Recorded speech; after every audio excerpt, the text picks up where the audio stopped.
A California campground became the scene of a chilling mystery in 1992, only to remain unsolved for over 3 decades until DNA evidence on a tent finally spoke the truth in 2025. The passage of time couldn't erase what had happened that summer night, when the peaceful wilderness transformed into a crime scene that would haunt investigators for generations. Before we begin, make sure to subscribe to the channel and comment where you're watching from.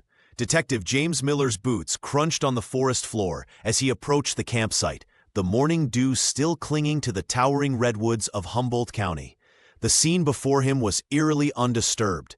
No signs of struggle, no footprints beyond the established paths, nothing to suggest foul play. Only Olivia Roberts' belongings remained, arranged with the meticulous precision that her friends said was characteristic of the 26-year-old botanist. "Everything's exactly as she would have left it," explained Sheriff Thompson, gesturing toward the neatly zipped tent. Hiking boots by the entrance, notebook on top of her sleeping bag, even her water bottle is still full.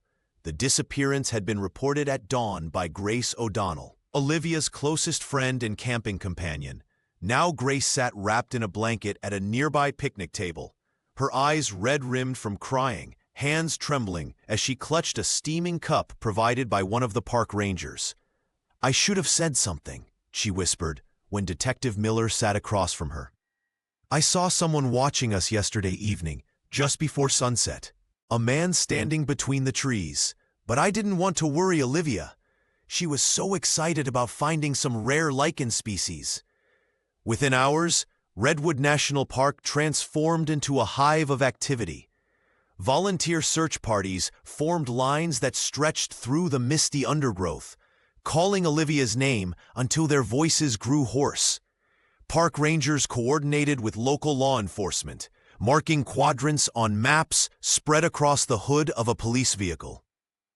"The community here is protective," Sheriff Thompson confided to Miller as they watched volunteers disappear into the fog. "Outsiders aren't always welcome, and these folks don't open up easily. Could make our job harder." By afternoon, the search had expanded to include the nearby trails and creek beds. A helicopter buzzed overhead, its rhythmic thumping a stark contrast to the natural sounds of the ancient forest. Dogs sniffed at Olivia's sleeping bag, then led their handlers in conflicting directions, confused by the lingering morning mist that seemed to swallow scents as quickly as it swallowed sound. Local residents began to arrive, some offering help, others watching silently from the periphery.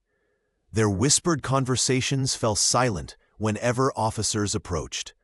The insular nature of the community was palpable. A protective shell around a shared secret, or perhaps just the instinctive wariness of a small town suddenly thrust into unwanted attention. As daylight began to fade, Grace approached Detective Miller again, her guilt visibly weighing on her shoulders. "Olivia was always so careful," she said. "She wouldn't just wander off. Something happened to her. I know it." The first day of searching ended without a trace of the missing botanist, but the investigation had only just begun.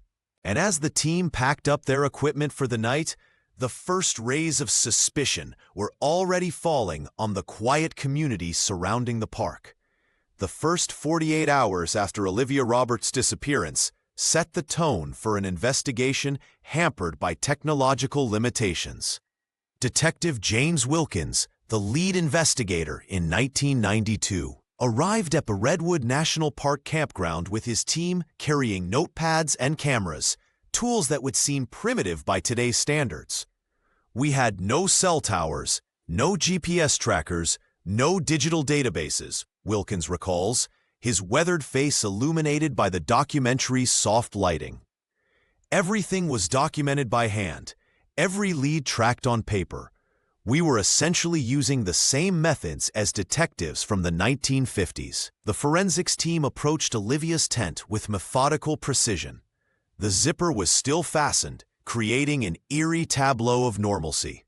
Inside, her sleeping bag lay undisturbed, a book marked with a leaf placed beside it. Her hiking boots, expensive and well-maintained, stood neatly by the entrance, contradicting any theory that she had wandered off voluntarily. "The tent told us something was wrong," explains former evidence technician Sarah Miller. "Botanists don't leave their boots behind. That's like a surgeon abandoning their scalpel." The team carefully sealed the shelter, preserving what would become the most crucial piece of evidence in the case, though no one could have predicted its importance would only emerge decades later. As dawn broke over the redwoods each morning, volunteer search parties formed lines that stretched through the misty undergrowth. Local resident Thomas Blackwood, who participated in the search, remembers the unsettling quiet. "Those trees hold sound differently. You'd call Olivia's name, and it would just get swallowed up." The only response was the wind moving through those massive sequoias. It felt like the forest itself was keeping secrets. The morning temperature would drop to near freezing, with fog so thick searchers could barely see 10 feet ahead. Many described feeling watched from the dense woods, a sensation that would later gain significance when Grace O'Donnell finally revealed her suppressed memory of a stranger lurking near the campsite. In her first interview, Olivia's mother sits in her living room, surrounded by photographs of her daughter. Her hands tremble as she holds a piece of the tent fabric kept as a memento. "It's the little things that haunt you," she whispers. The roughness of this canvas, the smell of pine resin that clung to her hair when she hugged me goodbye. That last smile, so full of excitement about the rare lichens she hoped to document. Her voice breaks. "I never imagined that smile would be the final image I'd have of my daughter." As the first week concluded without leads, investigators boxed up the evidence, including the tent, and transported it to storage, where it would remain largely untouched until Lieutenant Brent Harding's cold case unit would resurrect the investigation decades later. After 21 days of exhaustive searching, the Humboldt County Sheriff's Department officially called off the search for Olivia Roberts. The forest had revealed nothing. No footprints leading away from the campsite, no torn clothing caught on branches, no sign of the young botanist who seemed to have vanished into the misty redwood canopy. On a crisp September evening, over 100 residents from surrounding communities gathered at the trailhead where Olivia had last been seen. They carried handmade candles in glass jars, their flickering lights creating an ethereal procession through the ancient trees. Grace O'Donnell stood at the front, her face hollow with grief, clutching a framed photograph of her friend. The mourners moved in silence, their footsteps muffled by the carpet of pine needles beneath them. "We may never understand what happened here," whispered Pastor Miller as the group formed a circle in a small clearing. "But we will never forget her." The community's collective grief manifested in other ways too. At the local diner, hushed conversations speculated about Olivia's fate. Some claimed she had been taken by a drifter passing through. Others whispered about the forest spirit that supposedly claimed a soul every decade. A few even suggested she had simply walked away from her life, though those who knew her dismissed this immediately. "My daughter would never abandon her research," Olivia's mother told reporters, her voice breaking as she clutched her daughter's weathered field journal. Those lichens were her life's work. The investigation began to stall almost immediately. Detective Raymond Harris found himself facing an unusual obstacle: the tight-knit Humboldt community's deep-seated distrust of outsiders. Many residents answered questions with monosyllables, their eyes darting away when pressed for details. "It's not personal," explained the owner of the general store near the park entrance. "But we've had too many federal agents trampling through here over the years, looking at our logging practices, our communities. We handle our own problems." Without witnesses or physical evidence, the case file grew thin. The tent had been carefully preserved, but the technology of 1992 revealed little beyond fingerprints belonging to Olivia and Grace. Officers interviewed hikers and campers who had been in the area, but no one reported seeing anything unusual that foggy July morning. Grace struggled with her own demons, replaying that final evening over and over. "We had hot chocolate before bed. she told the detective, tears streaming down her face. She was excited about some rare specimen she'd found. I fell asleep to the sound of her writing in her notebook. When I woke up, then her voice trailed off, unable to complete the sentence that had become the beginning of a mystery that would haunt Humboldt for decades. The police search for Olivia Roberts was officially suspended after 3 weeks. The dense redwood forest had yielded no trace of the missing botanist, and resources were being redirected to other cases. For the residents of Humboldt, however, the mystery had only begun to take root in their collective consciousness. On a crisp September evening, nearly 50 locals gathered at the edge of the campground where Olivia had vanished. Each person held a flickering candle, creating a ribbon of light that wound through the towering trees. The vigil was spontaneous at first, organized by a park ranger who had spent countless hours searching, but it would become an annual tradition, a testament to how deeply the disappearance had affected the small community. "We didn't know her personally," explained Martha Winters, a local shopkeeper interviewed for the documentary. "But something about a young woman vanishing in our woods, it felt like we all lost someone." As the official investigation stalled, whispers began to circulate through Humboldt County. Some claimed to have seen strange lights in the forest on the night Olivia disappeared. Others spoke of an unmarked vehicle parked near the trailhead.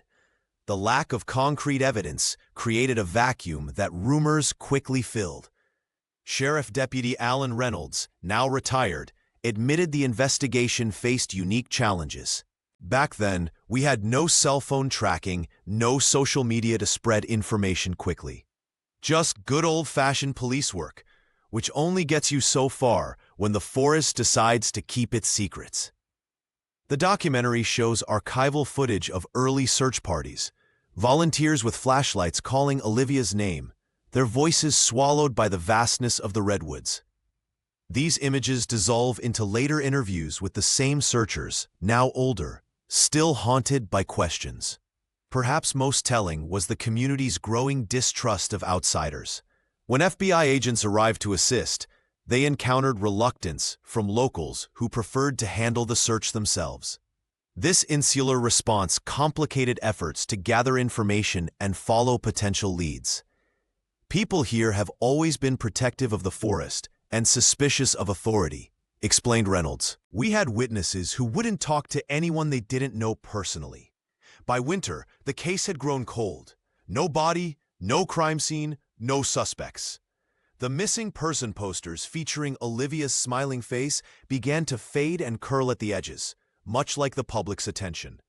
Only her mother and Grace O'Donnell continued to press for answers, making weekly calls to the sheriff's office that gradually became monthly, then yearly check-ins. For the tight-knit community of Humboldt, the unsolved disappearance became part of local folklore, a cautionary tale whispered around campfires about the dangers lurking among the ancient trees. Before we begin, make sure to subscribe to the channel and comment where you're watching from. As the years passed, Olivia Roberts' case gradually slipped from the public consciousness. The initial flurry of media attention faded as newer tragedies captured headlines across the country. But in Humboldt, the absence of the young botanist left an indelible mark on the community. The dense redwood forests that once represented discovery and wonder for locals now carried an undercurrent of unease and sorrow. Each July, on the anniversary of her disappearance, residents gathered for a vigil. What had begun as a massive community effort with hundreds of participants gradually dwindled to a small circle of dedicated mourners. Olivia's mother attended faithfully, clutching a framed photograph of her daughter smiling amid the towering trees she had loved so deeply. The flickering candles illuminated faces etched with a grief that had mellowed but never truly dissipated. "The first few years, we still had hope," Grace O'Donnell confessed during a documentary interview, her fingers nervously twisting a friendship bracelet Olivia had made her. But eventually, the vigils became less about finding her and more about remembering who she was. In the 5th year after the disappearance, local authorities officially classified the case as cold, though they never formally closed it. Evidence boxes were relegated to storage rooms, gathering dust alongside other unsolved mysteries. The detective who had initially led the investigation retired, passing the thin file to younger officers who had no personal connection to the case. Meanwhile, whispers began circulating through Humboldt.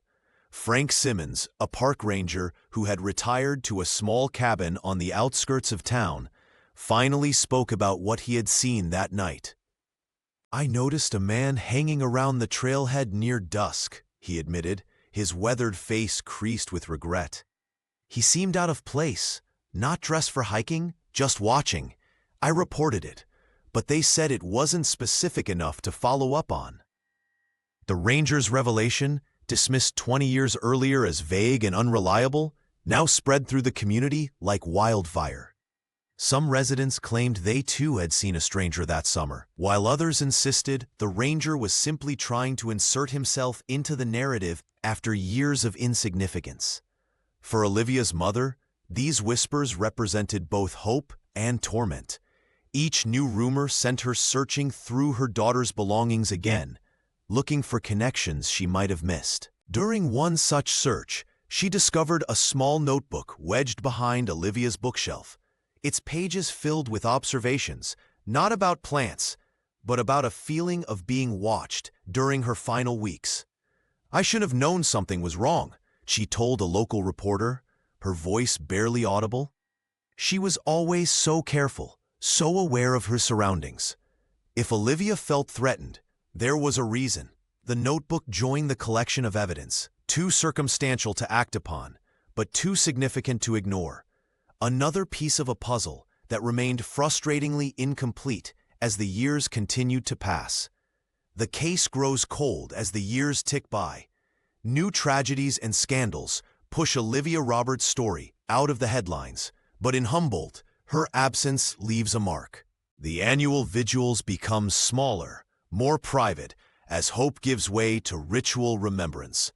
By 2007, 15 years after the disappearance, the vigils had dwindled to just a handful of participants. Grace O'Donnell had moved across the country, unable to bear the weight of memories that haunted the redwood trails. She would send flowers each year, but couldn't bring herself to return to the place where her closest friend had vanished without a trace. "We never stopped looking," explains retired park ranger Thomas Wilson, his weathered face reflecting decades of searching the same forest paths. "Even when the official searches ended, those of us who worked here would check areas that hadn't been thoroughly explored whenever we had time." Wilson admits to something he's kept quiet for years. "I saw a man loitering near the campgrounds that night. Thin fellow, kept to himself. I didn't think much of it then. Lots of hikers keep odd hours. But now," he pauses, regret etching deeper lines around his eyes. Details like that seemed unreliable or irrelevant at the time. You don't imagine you're witnessing something connected to a tragedy. Olivia's mother kept her daughter's room untouched, a shrine to the botanist's passion for nature. Pressed flowers, field guides, and notebooks filled with meticulous observations gathered dust as the years passed. The elderly woman would sit for hours among her daughter's belongings, hoping for answers that never came. Then disaster struck. In June 2008, lightning ignited a massive wildfire that tore through sections of Redwood National Park. The inferno consumed over 4,000 acres, including the area where Olivia had disappeared. Emergency crews fought the blaze for weeks, but the damage was devastating. "It felt like losing her all over again," says Jennifer Parker, a local resident who had participated in the original search. "Those trees held our memories, maybe even clues. Now they were gone." The wildfire destroyed any remaining physical evidence that might have been overlooked. Search efforts, occasionally revived when hikers reported finding unusual items, were suspended indefinitely. The scorched earth symbolized the finality that many in the community had resisted for years. For Olivia's mother, the fire represented the closing of a door. Her health beginning to fail, she stopped visiting the forest altogether. The community's collective grief shifted from active hope to resigned acceptance. Local newspapers ran retrospectives on the case, treating it as history rather than an ongoing investigation. The file gathered dust in the evidence room, one more unsolved case in a system overwhelmed by new priorities and limited resources. For all appearances, Olivia Roberts' story had reached its sad, unresolved conclusion. The year 2012 brought a flicker of hope to a case long considered unsolvable. At a small garage sale in a coastal town just 30 miles from Humboldt, a middle-aged teacher browsing through secondhand clothes made a startling discovery. A faded navy sweatshirt with Olivia Roberts' botany department embroidered on the breast pocket. The woman, recognizing the name from local legends, immediately contacted authorities. Detective Samuel Hayes, who had inherited the case files years earlier, rushed to secure the garment. When I saw that name stitched into the fabric, my heart nearly stopped, he later told documentary filmmakers. 20 years had passed, but it felt like we were back at day one of the investigation. The sweatshirt's journey proved mysterious. The garage sale organizer, Elaine Winters, had received it among a box of donations from her neighbor, Martha Collins. When questioned, Martha appeared genuinely confused, explaining she had found the clothing item in a donation bag left anonymously on her porch the previous winter. "I just thought someone was being charitable," Martha explained, her eyes wide with concern as she realized her unwitting role in the case.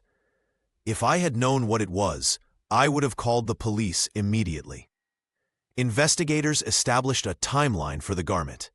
The sweatshirt matched one described in Olivia's university records, last seen in her apartment before the fateful camping trip. How it traveled from her possession to an anonymous donation bag remained a troubling mystery. The community buzzed with renewed interest. Local news stations aired special reports, and amateur sleuths combed through online forums speculating about the sweatshirt's origin. Grace O'Donnell, living in Oregon by then, declined all interview requests, the resurfaced memories too painful to revisit. At the forensic laboratory, technicians worked meticulously, examining every thread and fiber of the garment. They photographed, measured, and tested the sweatshirt under various light sources, hoping to find hair, skin cells, or any biological material that might yield DNA evidence. After 3 weeks of exhaustive testing, the results arrived. Nothing conclusive. Years of storage, washing, and handling had eliminated any useful biological material. The sweatshirt, despite its emotional significance, offered no scientific breakthrough. Olivia's mother, already showing early signs of memory loss, clutched the sweatshirt during a private viewing arranged by compassionate officers. "She wore this on her 24th birthday," she whispered, though records showed Olivia had received it later. The painful contradiction highlighted how memories were fading alongside hopes for resolution. The case file grew thicker with reports and photographs, but answers remained elusive. Lieutenant Hayes placed the sweatshirt in evidence storage alongside the tent and other items from the original investigation, another piece in a puzzle with too many missing parts. "It felt like Olivia was reaching out to us," one investigator reflected. But then she slipped away again, just like she did that night in the redwoods. The video opens with an elderly woman's trembling hands smoothing down a faded photograph. Olivia Roberts' mother, now 78, stares into the camera with eyes clouded by Alzheimer's, but still burning with a mother's determination. Her silver hair catches the light as she leans forward, addressing viewers with a voice that wavers between clarity and confusion. "My daughter went into the redwoods 28 years ago. Sometimes I think she'll walk through that door tomorrow. Sometimes I remember she's gone." She pauses, momentarily lost in thought. "But I know someone out there knows what happened to my Olivia. The 2-minute video, filmed by a local hospice nurse, spread across social media platforms with unexpected speed. Within days, it had accumulated over 3 million views.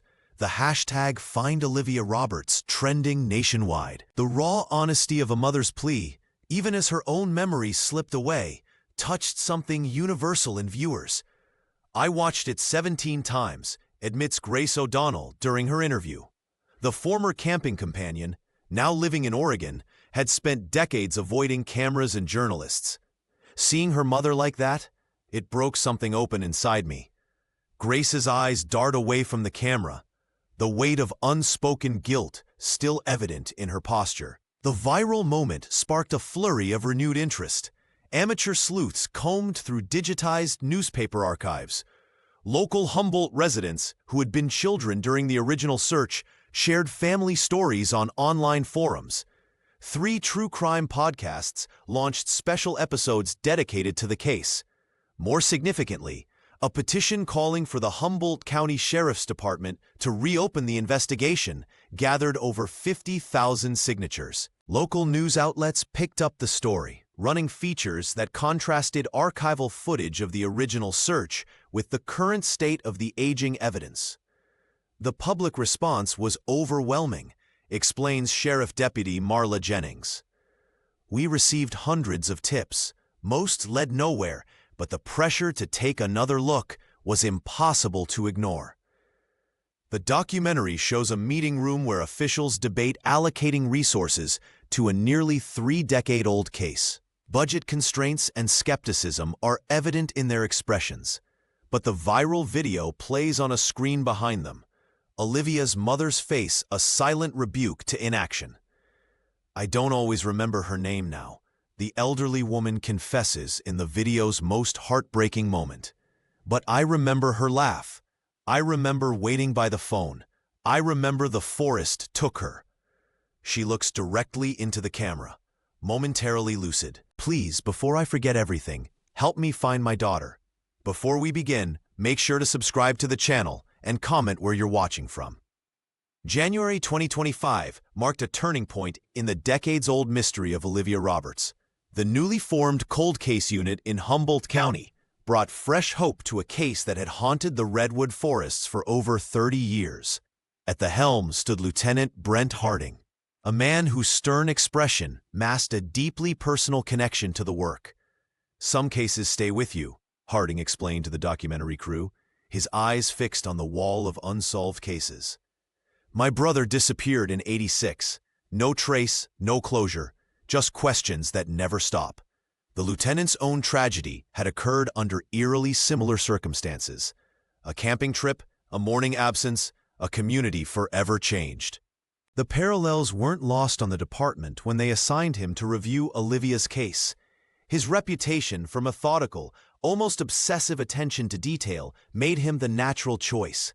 Colleagues described Harding as relentless, the kind of investigator who would spend weekends poring over decades-old statements, searching for inconsistencies others had missed. "The first 48 hours are crucial in most investigations," he said, carefully lifting the evidence box containing Olivia's case files. "But in cold cases, it's about finding what everyone else overlooked for 30 years. Harding's first priority was assembling the right team. He recruited Matthew Morgan, a forensic analyst whose enthusiasm for cutting-edge DNA technology had earned him both admirers and skeptics within the department. Morgan had been advocating for years to apply new extraction techniques to old evidence. "People don't realize how far forensic science has come," Morgan explained, adjusting his glasses as he examined the sealed evidence bags. "What was impossible to detect in 1992 might be perfectly clear with today's technology." The team set up in a small, windowless room at the station.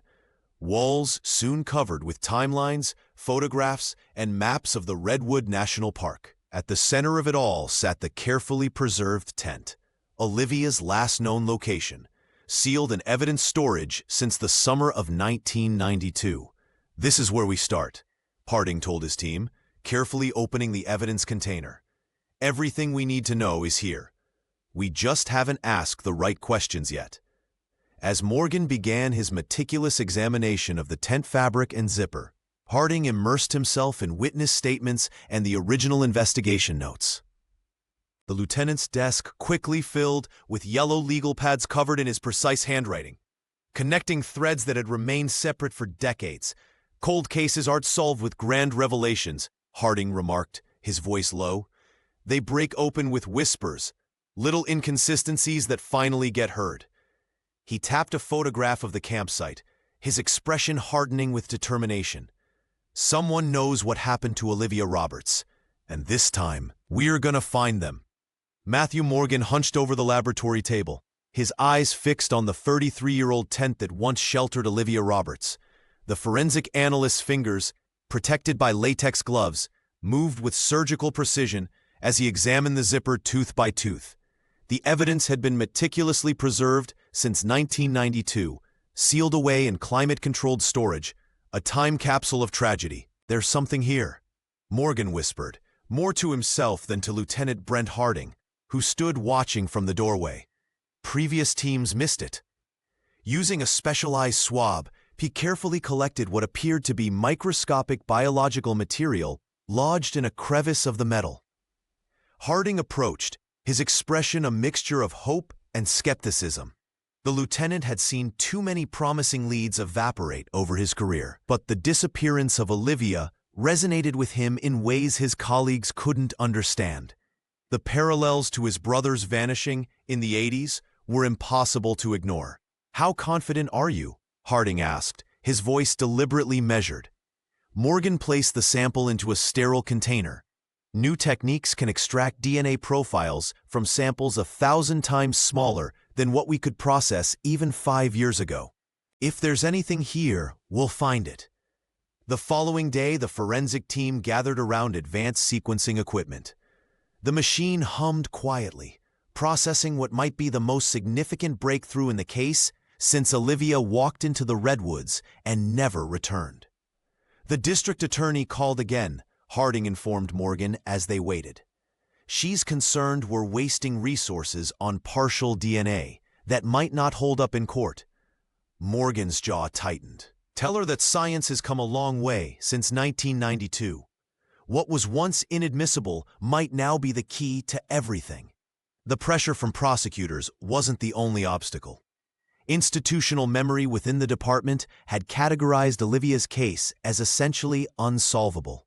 A tragic mystery of the Redwoods. Veterans on the force gave Harding's cold case unit sidelong glances in the hallways, their expressions betraying doubt about reopening wounds that had never fully healed.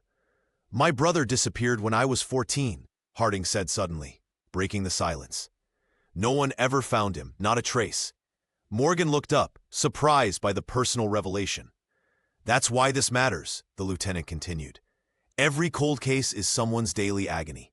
The machine beeped, signaling completion. Morgan moved quickly to the computer, Harding close behind.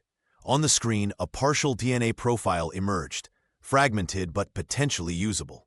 "It's not perfect," Morgan said, studying the results, "but it's more than we had yesterday. And sometimes, that's enough to change everything."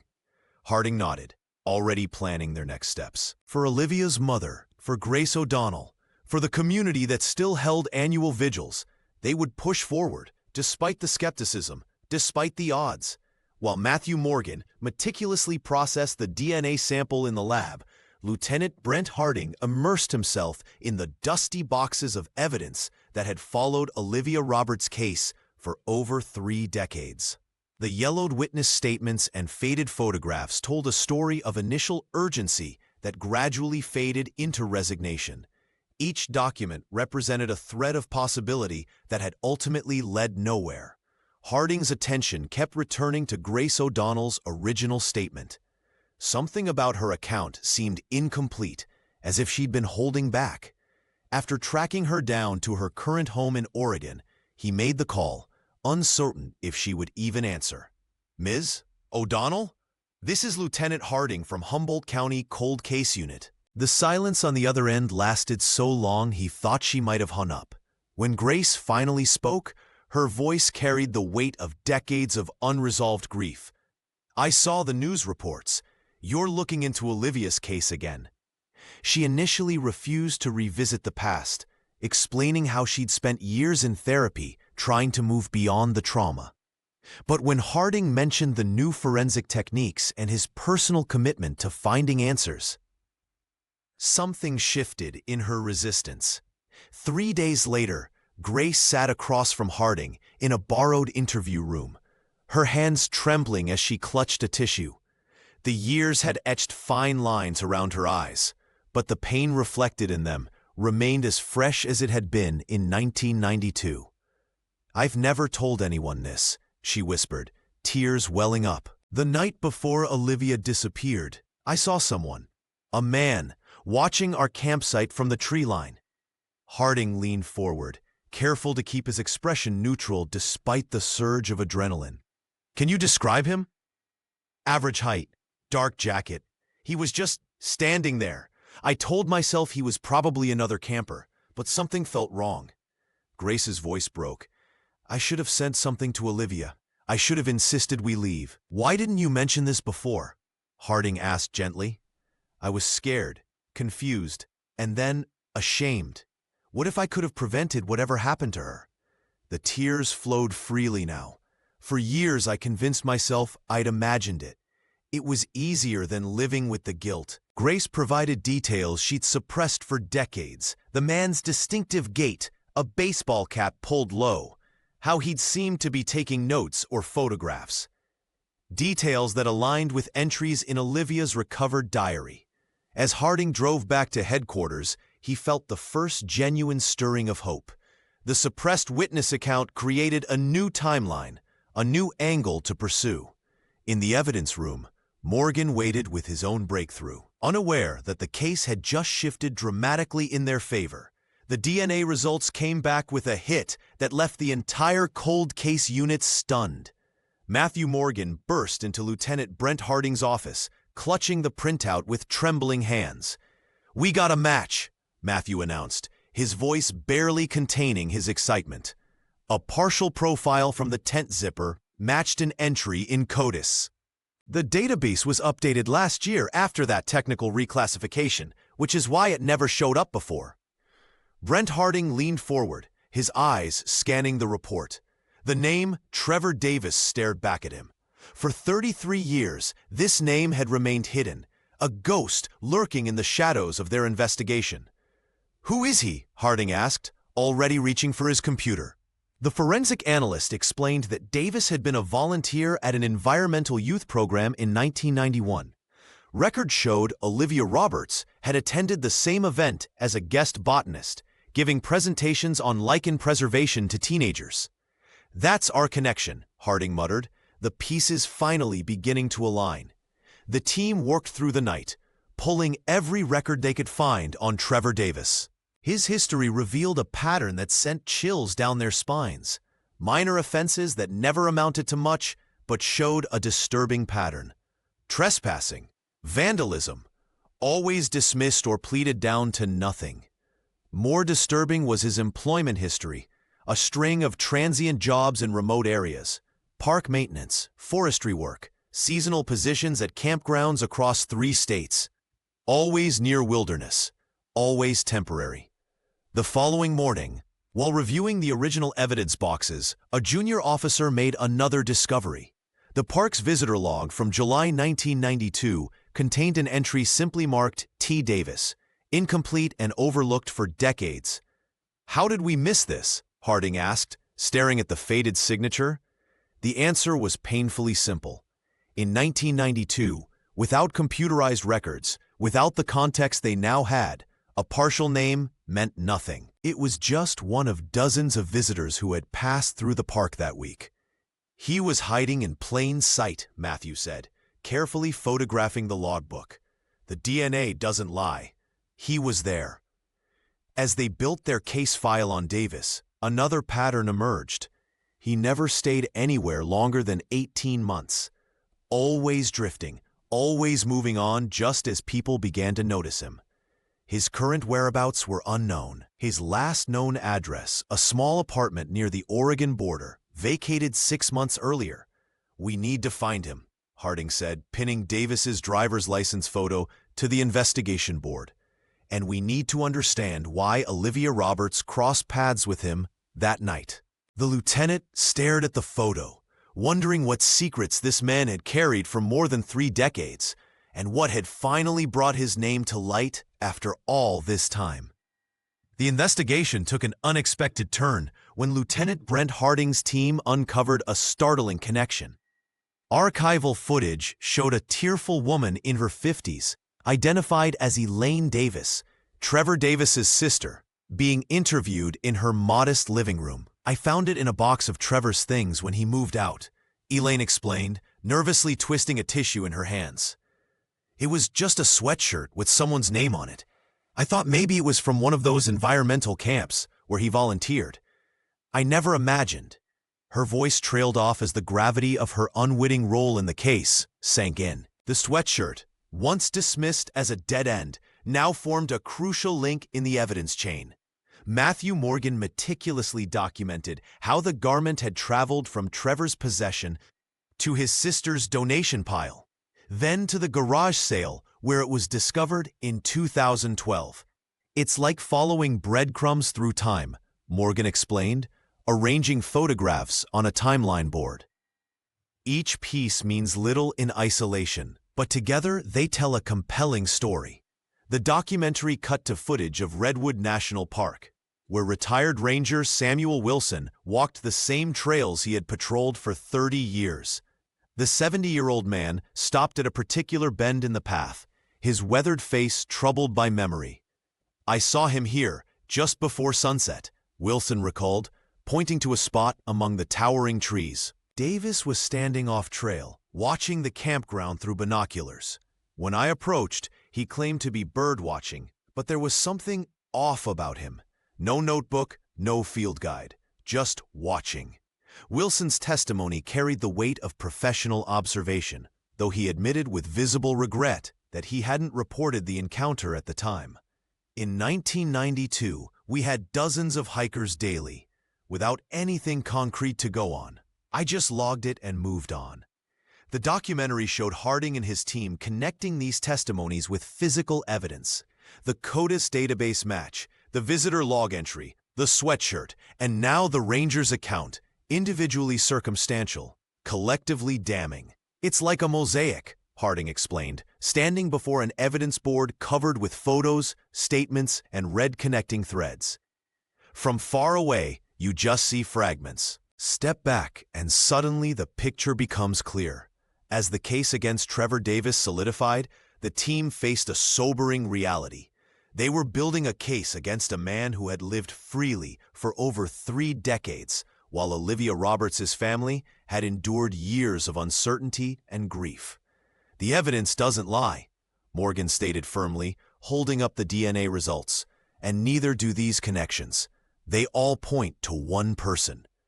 As the investigation deepened, a crucial breakthrough emerged from an unexpected source. Trevor Davis's sister, unaware of its significance, had donated Olivia's sweatshirt to a local garage sale, believing it was simply an old garment forgotten among her brother's possessions. The cold case unit meticulously traced this path, establishing a tangible connection between Davis and the missing botanist. "I never thought much of it," Davis's sister told investigators in a recorded interview. "Trevor had so many random things from his volunteer days. I was just clearing out his old stuff when he moved." Her innocent actions had inadvertently preserved a vital piece of evidence that might otherwise have been destroyed. The documentary presents archival footage of the sweatshirt, the name Roberts still faintly visible on the collar tag. Creating a haunting visual reminder of Olivia's presence, Lieutenant Brent Harding carefully laid out the evidence timeline on a large board, connecting the sweatshirt to Davis through witness statements and donation records. A former park ranger named Michael Fortin provided another critical link. The elderly man, now living in a retirement community near the coast, recalled an encounter with Davis shortly after Olivia Roberts disappeared. "There was something off about him," Thornton explained, his weathered hands trembling slightly as he spoke to the camera. "He kept asking about the search efforts, where they were looking. I thought he was just another concerned volunteer. Thornton admitted with visible regret that he had dismissed his instincts at the time. You have to understand, back then we had dozens of people coming through, offering to help. I didn't think to report it until years later, when I saw his picture in the paper for something else. Matthew Morgan, the forensic analyst, explained how these seemingly minor connections formed a pattern when viewed collectively. What we're seeing is a constellation of circumstantial evidence, he noted while examining documents spread across his workspace.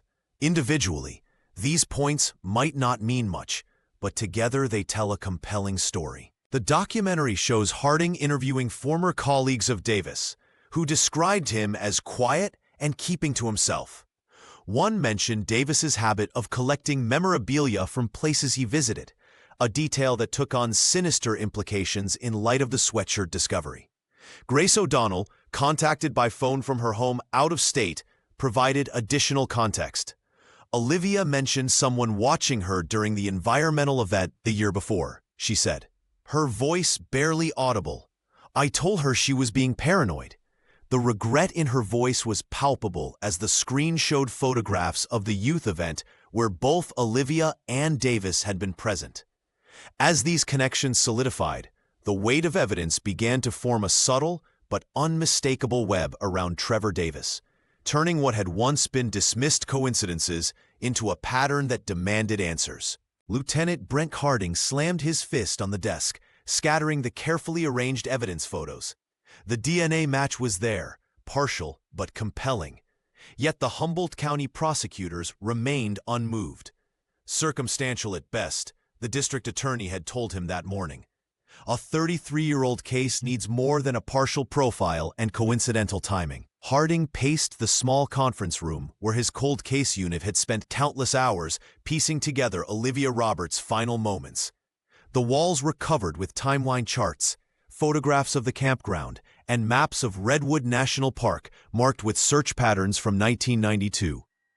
They want a confession or physical remains, Matthew Morgan said, carefully reorganizing the scattered photos. The forensic analyst had staked his professional reputation on the DNA extraction from the tent zipper. Without either, they won't move forward. Outside the station, news vans had begun to gather. Word of the potential breakthrough had leaked, and the community that had held annual vigils for decades was stirring with renewed hope and pain. Local radio stations interrupted programming with updates, while social media groups dedicated to Olivia's case exploded with speculation. Grace O'Donnell, watching from her hotel room after providing her updated statement, called Harding in tears. They're saying things about her online, theories I can't bear to read. This is why I left Humboldt. Meanwhile, in the coastal town of Trinidad, 20 miles north of the original crime scene, Trevor Davis swept the floors of Seaside Elementary School. The janitor kept to himself, living in a sparsely furnished apartment above a hardware store. Neighbors describe him as quiet and no trouble, though few had spoken more than 10 words to him in the 5 years he'd lived there. When 2 detectives approached Davis at the end of his shift, his face remained impassive. Olivia Roberts, the missing botanist, he said, continuing to load cleaning supplies into a storage closet. That was before my time in the area. The lie came easily, but Harding had done his homework. Employment records placed Davis at an environmental youth event Olivia had attended the year before her disappearance. His name, or at least his initial and surname, appeared in the park's visitor log the week she vanished. He's lying, Harding told Morgan after the initial contact. Did you see how his hands trembled when we mentioned the tent? He knows something. Without enough evidence for an arrest, the team was forced to maintain surveillance on Davis while continuing to build their case. Each night, the lieutenant returned home to stare at his caseboard, adding notes and connections, driven by the same determination that had sustained him since his brother's disappearance decades earlier. "We're close," he whispered to the photograph of Olivia smiling among the towering redwoods. "After all these years, someone finally sees you." Lieutenant Brent Harding knew the case against Trevor Davis was building, but the district attorney remained unconvinced. Partial DNA and 30-year-old circumstantial evidence isn't enough for an arrest warrant, the prosecutor explained during a tense meeting at the Humboldt County Courthouse. The lieutenant's jaw tightened as he gathered his files, determined to find the missing piece that would bring justice for Olivia Roberts. Outside, reporters clustered around the courthouse steps, their questions echoing the community's reopened wounds. Is it true you've identified a suspect? Will the Roberts family finally get closure? The media frenzy had intensified since news of the DNA match leaked to a local paper.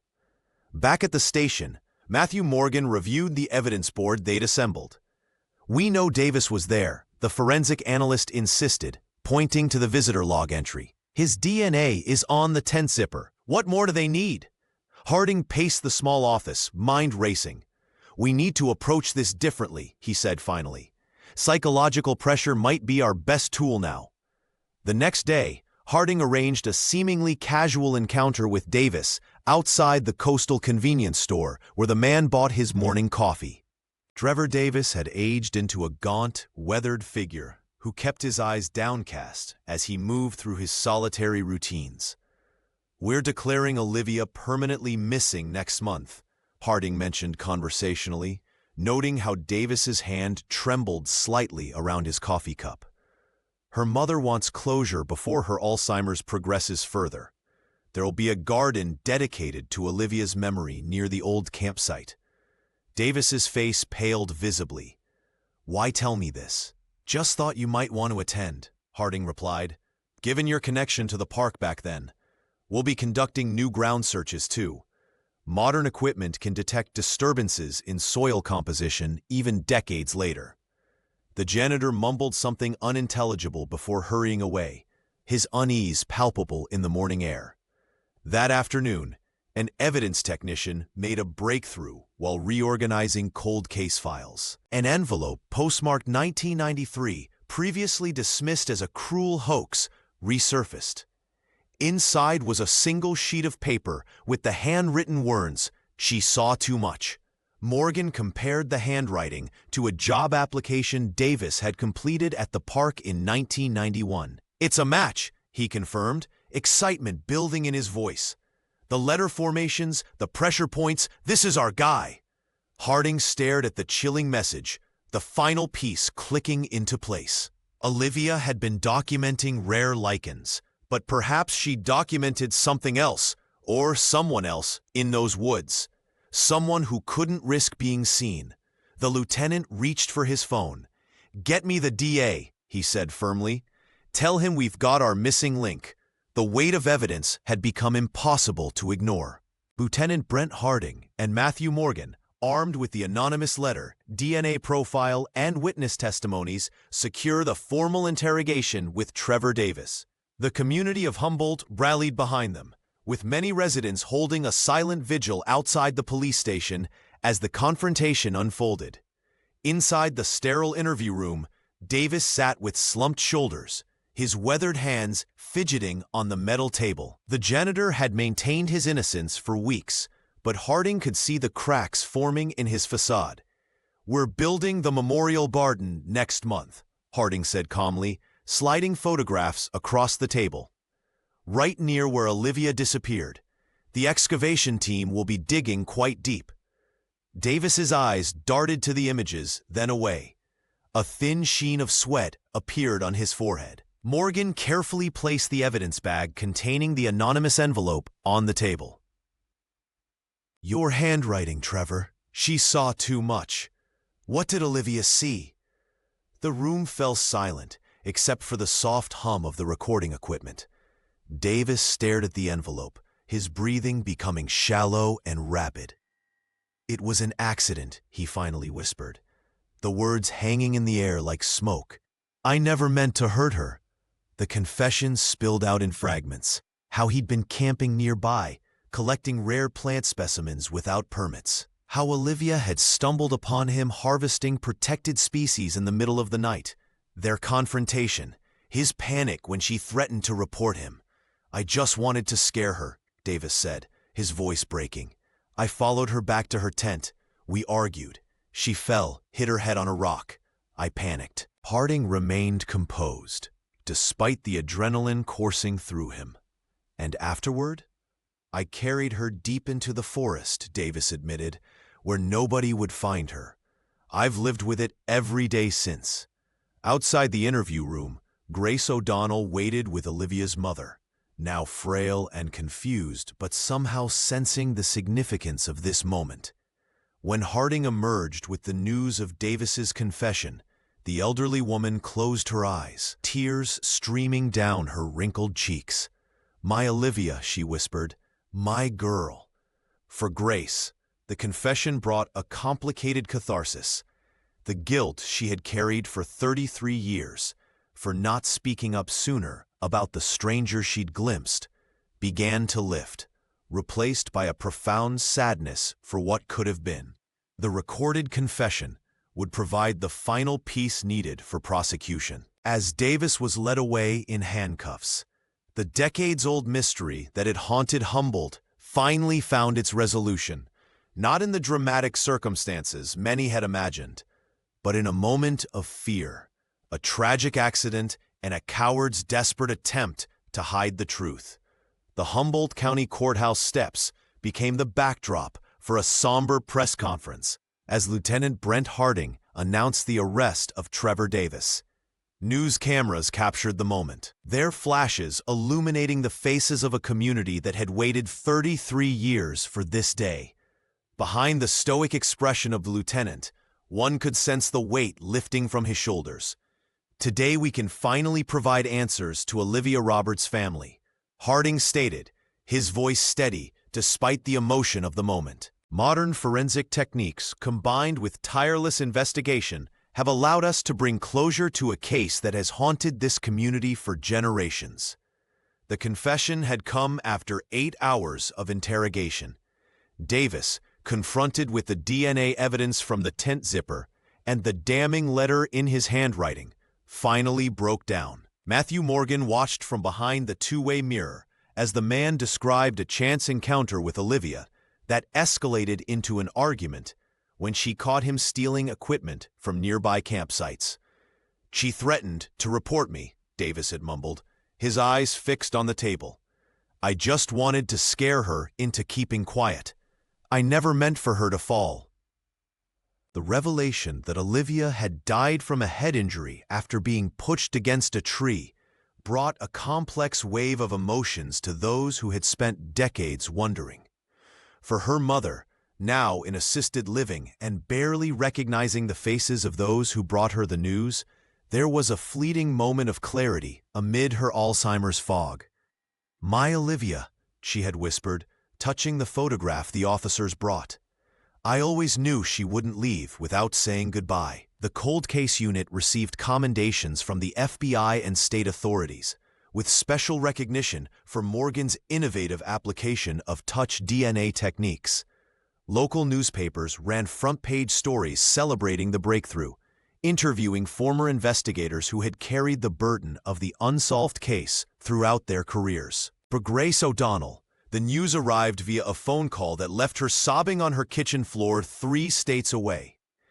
After 3 decades of carrying the weight of what she had seen but failed to report, the confirmation that her instincts had been correct brought little comfort. "I could have saved her," Grace told reporters when she returned to Humboldt for the memorial. "But at least now I can say goodbye, knowing what happened." The prosecution moved swiftly, building a case around the confession, physical evidence, and witness statements. Though Davis would never face the full punishment for a crime committed so long ago, the community found solace in knowing that the truth had finally emerged from the shadows of the redwoods. As the sun set over Humboldt County that evening, the ancient trees stood witness to a community beginning to heal, their towering presence a reminder that some things endure, even as justice, delayed but determined, finally arrives. The news of Trevor Davis's arrest spread like wildfire through Humboldt County. Local television stations interrupted regular programming with breaking news alerts, while national media descended upon the once quiet community. After 33 years, the mystery that had haunted the Redwoods finally had an answer. In the courthouse, Trevor Davis sat with slumped shoulders as the charges were read. The gallery was packed with community members who had kept Olivia Roberts's memory alive through decades of uncertainty. Her mother, now frail and confused by Alzheimer's, was present but seemed to drift between understanding and bewilderment. A nurse gently held her hand throughout the proceedings. "This case represents the triumph of persistence," Lieutenant Brent Harding told reporters on the courthouse steps. "It proves that no matter how much time passes, justice can still be served." The officer's normally stoic demeanor cracked slightly as he mentioned his own brother, whose disappearance remained unsolved. At the forensics lab, Matthew Morgan carefully packed away the evidence that had broken the case. The tent zipper, preserved for decades, had yielded its secrets to technology that didn't exist when Olivia vanished. The analyst allowed himself a rare moment of emotion, knowing that his work had helped bring closure to a wound that had festered for a generation. Grace O'Donnell returned to Humboldt for the first time in 15 years to visit the memorial garden planted in her friend's honor. Surrounded by native plants and specimens of the rare lichens that Olivia had so loved, Grace knelt and placed a small notebook, similar to the ones her friend had used for field notes, beside a plaque bearing Olivia's name and likeness. "I carried this guilt for so long," she whispered to a documentary filmmaker who kept a respectful distance. "If I had spoken up sooner about the man I saw—" Her voice trailed off as she brushed away tears. "But Olivia wouldn't want me to live in the past. She was always moving forward, always curious about what was around the next bend in the trail." The annual vigils, which had dwindled to just a handful of attendees in recent years, transformed into a day of remembrance that drew hundreds. Local botanists organized guided walks to identify the species Olivia had studied, while university students established a scholarship in her name for women pursuing careers in field research. As twilight settled over the redwoods, the ancient trees stood as silent witnesses to both tragedy and resolution. The fog that had shrouded the mystery for so long had finally lifted, revealing not just truth, but a community forever changed by one woman's life and legacy.